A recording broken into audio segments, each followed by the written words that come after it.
Hello, beautiful souls. I have an extraordinary guest with me today, someone whose wisdom has crossed the boundaries of time itself. Imagine sitting down on a comfortable porch, a gentle breeze blowing, ready to talk about one of life's biggest questions. That's the feeling I want us to share. Please join me in welcoming the one, the only, the brilliant spirit of Mr. Mark Twain. It's an honor to have your essence here with us, sir, to explore the very heart of what it means to be human, to be afraid, and to be brave. Mr. Twain, your words have echoed through generations, offering clarity with a wit that is simply unmatched. You've made us laugh, you've made us think, and most importantly, you've made us feel understood. Today, we're going to dive deep into a topic that touches every single one of us: courage. Not the kind we see in action movies, but the real, everyday kind of courage it takes to get up, to face the day, to speak our truth, and to chase a dream that feels just a little too big. Your insights on fear and bravery feel more relevant now than ever before, and I know our conversation will light a path for so many who are struggling in the shadows of their own doubt. I've always believed that our lives are a series of conversations, with ourselves, with others, and with the world. And this conversation, my friends, is one I've longed to have. We're going to sit with the idea that our fears don't have to be our stop signs. They don't have to be the walls that cage us in. What if, as Mr. Twain so wisely suggested, they are simply part of the journey? What if feeling that flutter of fear in your stomach is the first step toward your most courageous act yet? That is the question we are here to answer. This is not just a history lesson. It is a life lesson, a soul lesson that I am so excited to share with all of you. So, get comfortable. Pour yourself a cup of tea. Open your heart and your mind. We are about to explore the landscape of the human spirit with one of its greatest cartographers. Mr. Twain, thank you for joining us. Your presence here reminds us that wisdom never fades and that the truths you uncovered over a century ago are the very same truths we are navigating today. Let's begin this journey together, to understand fear not as our enemy, but as the quiet companion that walks alongside our courage. Let's talk about what it truly means to be brave in a world that so often makes us feel afraid. Mr. Twain, I want to start with one of your most powerful and enduring observations. You once said, "Courage is resistance to fear, mastery of fear, not absence of fear." When I first read those words, a light went on inside me. It was a profound aha moment. Can you talk to us about what you truly meant? It seems we have this idea that to be courageous, we must first eliminate fear completely, as if it's a flaw we need to erase. But you're telling us something entirely different, something much more freeing. You're saying that fear is part of the equation, not the problem itself. Your perspective completely reframes the entire experience of being afraid. It gives us permission to feel that knot in our stomach, to have our hands tremble, and to still consider ourselves brave. You're suggesting that the real work isn't about becoming fearless, but about learning to act despite the fear. It's about looking that fear right in the eye and saying, "I see you, I feel you, but you do not get to make the final decision for me." This is a revolutionary idea for anyone who has ever felt paralyzed by their own anxieties, believing they lack the right stuff to be brave. It's a message of profound hope and empowerment. So, the courageous person and the fearful person could be feeling the exact same level of terror. The difference is in the action that follows. One person allows the fear to build a wall, while the other finds a way to open a gate and walk through it anyway. This idea of mastery is so important. It's not about defeating fear in a single epic battle. It's about developing a relationship with it. It's a practice, a discipline, like learning to play the piano or tending a garden.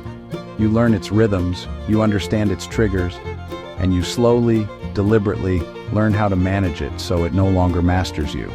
This changes everything. It means courage is accessible to all of us right now in this very moment.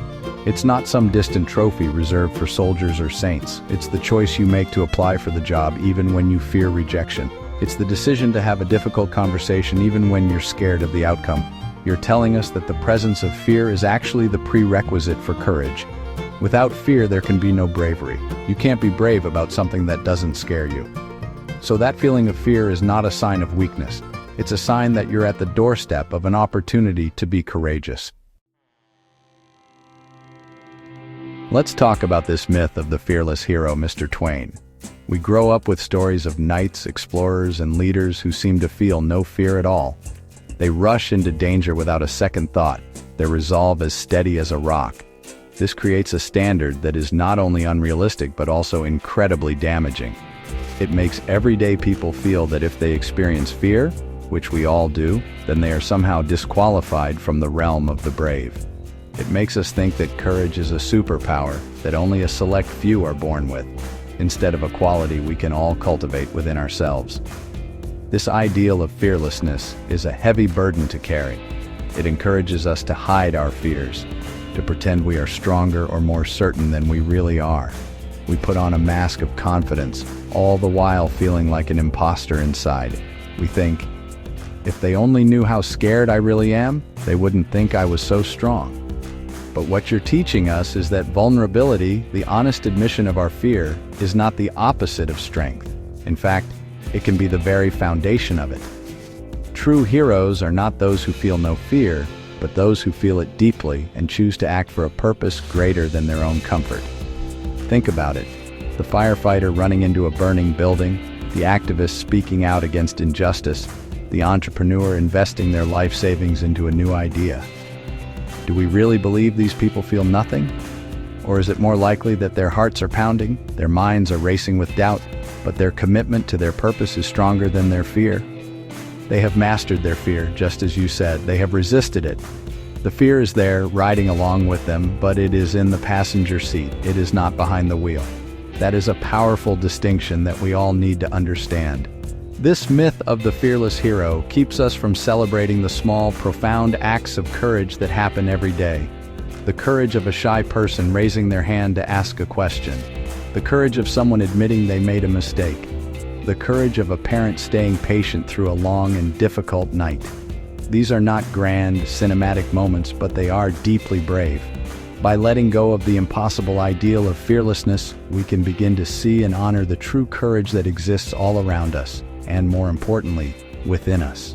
We can finally accept that being human means being afraid sometimes, and that's perfectly okay. Mr. Twain, you had such a keen understanding of human nature with all its glories and its follies. Let's talk more about fear itself. It gets such a bad reputation, but it's one of the most fundamental human emotions we have. It's not a modern invention, it's a primal instinct. Fear is the alarm system that our ancestors relied on to survive. It's what told them to run from the saber-toothed tiger or to be cautious of the unfamiliar berry. It's a biological response designed to protect us, to keep us safe from harm. So, in its purest form, fear is not our enemy, it's our guardian. The problem arises when this ancient protective mechanism starts to misfire in our modern world. Our brains haven't quite caught up to the fact that a looming work deadline, a public speaking engagement, or a first date is not a life or death threat. Yet our bodies react in the same way. Our palms sweat, our heart races, our thoughts spiral. The full fight or flight response kicks in. Understanding this is so important. When you feel that wave of fear, you can pause and remind yourself, this is my body's natural alarm system trying to protect me. Thank you for the warning, but I am safe. This simple act of awareness can begin to loosen fear's grip. Fear is also a powerful teacher. It shows us what we care about. You don't feel fear about things that are unimportant to you. You fear failing the exam because you want to succeed. You fear stumbling during your wedding vows because your commitment is deeply meaningful. You fear your child getting hurt because you love them more than anything. In this way, fear is like a compass needle that points directly to what holds value in your life. Instead of running from the fear, we can learn to look at where it's pointing. It can illuminate our passions, our dreams, and our deepest attachments. It shows us what is worth fighting for. So rather than wishing we could live a life without fear, perhaps a better goal is to learn how to live well with it, to accept it as a natural, inevitable, and even useful part of the human experience. It's like the weather. Some days are sunny and some days are stormy. We don't try to eliminate the rain. We learn to carry an umbrella, to wear a good coat, and to appreciate how the rain helps the flowers grow. Fear can be just like that. It's an unavoidable part of our inner climate, and when we learn to navigate it with wisdom and grace, it can help us grow in ways we never thought possible. One of the most inspiring parts of your philosophy, Mr. Twain, is that it makes courage so democratic. It isn't a rare gift bestowed upon a chosen few. It's not about being born with a certain temperament or having a special kind of DNA. You're telling us that courage is a choice, a skill, and a practice. This means that every single person, no matter their background, their personality, or their past, has the capacity to be courageous. This is a message of incredible hope. It tells the quietest person in the room that they can be as brave as the most outspoken leader. It's about what you do, not who you are. This idea transforms courage from a static trait into a dynamic muscle. And like any muscle, it gets stronger with use. You don't start by lifting the heaviest weight in the gym. You start with something manageable, and you build from there. The same is true for courage. You can practice it in small ways every single day. Maybe it's the courage to say no when you're overcommitted. Maybe it's the courage to try a new recipe, knowing it might not turn out perfectly. Or perhaps it's the courage to be the first one to smile at a stranger. Each small act builds your capacity for the next. This practice helps you build what I call a courage memory. When you face a new, bigger fear, you can look back on all the times you were scared and acted anyway. You have a library of evidence within yourself that proves you can handle it. You can say to yourself, I remember when I was terrified to give that presentation, but I did it. I remember when my hands were shaking before I made that phone call, but I made it. This personal history of bravery becomes a source of strength. You're no longer starting from zero. You're building on a foundation of your own past courageous acts, no matter how small they seemed at the time. So, let's all stop waiting to feel brave before we act. Let's stop telling ourselves the story that we're just not a courageous person. Your wisdom, Mr. Twain, invites us to start where we are, with the fear we have. The person who is afraid of heights and takes one step up a ladder is demonstrating immense courage. The person who is socially anxious and walks into a party is a hero in their own story. Courage isn't about the size of the challenge. It's about the size of the heart that's willing to face it. And that heart, that capacity for bravery, lives inside every single one of us. Fear is a clever shapeshifter, isn't it, Mr. Twain? It doesn't always show up as that heart-pounding terror we associate with a scary movie. In our daily lives, it often wears much more subtle disguises. It can look like procrastination. You have a big project or an important goal, but you keep putting it off, telling yourself you'll start tomorrow or next week, or when the time is just right. But often, underneath that delay, is the fear of not being good enough, the fear of failure, or even the fear of success and the pressure that comes with it. Procrastination becomes a comfortable waiting room where we hide from the possibility of a disappointing outcome. Another one of its favorite costumes is perfectionism. We tell ourselves we're just someone with high standards. We endlessly tweak, revise, and polish our work, never feeling like it's ready to be shared with the world. But what is truly driving that behavior? For many of us, it's a deep-seated fear of criticism or judgment. If we never declare something finished, then no one can judge it. Perfectionism becomes a shield that protects our ego, but it also becomes a cage that keeps our creativity, our ideas, and our true selves locked away from the world. It's fear masquerading as excellence. Self-doubt is perhaps fear's most common and convincing disguise. It's that nagging little voice in your head that whispers, "Who do you think you are? You don't have what it takes. Others are smarter, more talented, more qualified." This voice sounds so much like our own, so much like reason, that we often believe it without question. We mistake the feeling of fear for the fact of our inadequacy.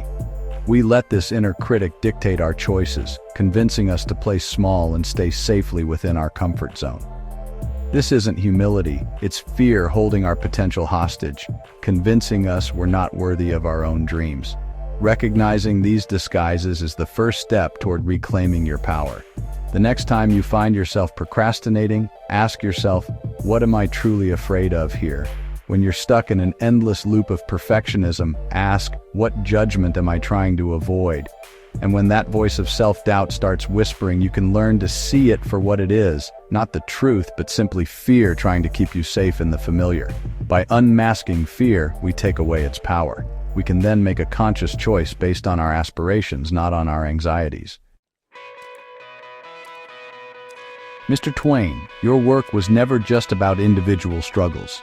You were a brilliant social critic, using your voice to challenge injustice, hypocrisy, and prejudice. This brings us to another vital dimension of courage, moral courage. This is the courage to stand up for what is right, even when it's unpopular, inconvenient, or even dangerous. It's about aligning our actions with our deepest values and our conscience. It's the courage to speak truth to power, to defend the vulnerable, and to be a force for good in a world that so desperately needs it.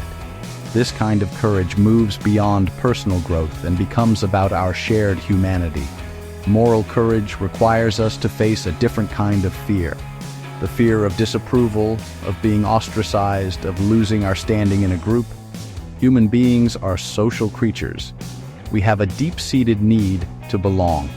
Going against the grain, challenging the status quo, or calling out an injustice can threaten that sense of belonging. It can make us a target. It is often much easier to stay silent, to look the other way, and to tell ourselves it's not our business. But your life and work serve as a powerful reminder that silence in the face of wrongdoing has a cost, both to society and to our own soul.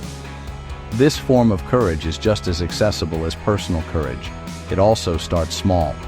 It can be the courage to gently correct a friend who makes an insensitive joke. It can be the courage to listen to a perspective that challenges your own, with an open heart. It can be the courage to support a cause you believe in, even if it's just with a small donation or by sharing information. These acts create ripples. They signal to others that they are not alone in their values, inspiring them to be brave as well. Moral courage is contagious in the most beautiful way. Ultimately, courage is not just for chasing our personal dreams, it's for building the world we want to live in. It's about having the integrity to live in alignment with our principles. When we act with moral courage, we are not just mastering our own fear. We are lighting a candle in the darkness. We are saying that compassion, justice, and truth are worth the risk of discomfort. Your timeless take on courage, Mr. Twain, reminds us that true bravery is not only about self-fulfillment, but also about service to something larger than ourselves. It's about having the courage to care. As we bring our conversation to a close, Mr. Twain, the message that rings clearest to me is that fear is not a stop sign. It is a signpost. It points us toward the areas in our lives that are ripe for growth. It indicates where the boundaries of our comfort zone are, and therefore, where our freedom lies. Freedom isn't a place where you have no fear. True freedom is knowing you can move forward anyway. It's the freedom to choose your path based on your hopes, not your hesitations. It's the freedom to live a full, expansive, and authentic life, rather than a small, constricted one. So I want to encourage everyone listening today to change their relationship with fear. When it shows up, try not to push it away or numb it. Instead, get curious, welcome it. Ask it, what are you here to teach me? What important thing are you pointing to? Maybe the fear of starting a new business is pointing to your deep desire for independence and creativity. Maybe the fear of being vulnerable in a relationship is pointing to your profound need for true connection. Fear is the gatekeeper to the things we want most. It stands guard at the door of everything that is meaningful. Your wisdom, Mr. Twain, gives us a practical and compassionate roadmap. First, acknowledge the fear. Don't deny it. Second, understand it's normal and human. You are not broken for feeling it. Third, remember that courage is not the absence of fear, but acting in spite of it. And finally, take one small, manageable step forward. You don't have to conquer the entire mountain today, you just have to take the first step.